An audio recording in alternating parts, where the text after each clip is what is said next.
This is the weekly Health Law News Nugget from Southern Health Lawyers. I'm Rich Sanders. And this is the Health Law News Nugget for Tuesday, December 4th. Well, News Nugget viewers, it's been a great Thanksgiving. Hope you all had a great holiday.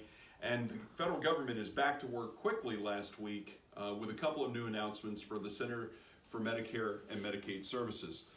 On November 29th, CMS issued a new, and as is so typically the case with this administration, controversial plan to attempt to give states more flexibility in designing plan options under the Patient Protection and Affordable Care Act of 2010.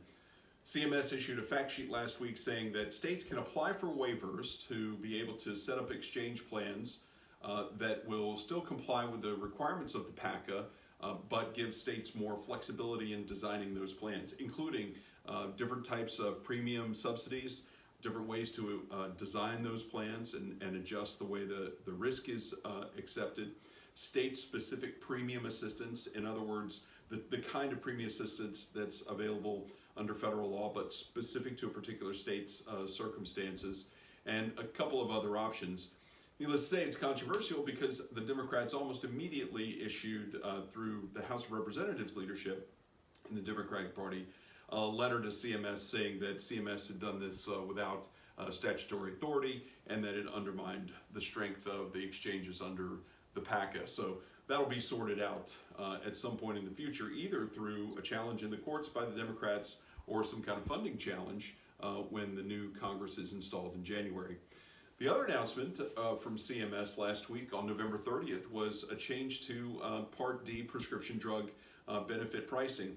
As has been a theme on the News Nugget throughout the year, the administration is taking a number of different tacks in trying to reduce the price of prescription drugs for Americans. Has certain limitations, though, under federal law, including inability to fix prices. Here, though, CMS issued a proposed rule last week that allows it authority, or I guess gives authority from CMS to Part D health plans to negotiate prices with more strength with drug companies. The 6 different categories of prescription drugs are still intact. Those haven't been changed as a result of this proposed rule, but the Part D plans have greater strength and ability to keep the prices under specific thresholds and change the formularies for those plans if they determine the prices are too high.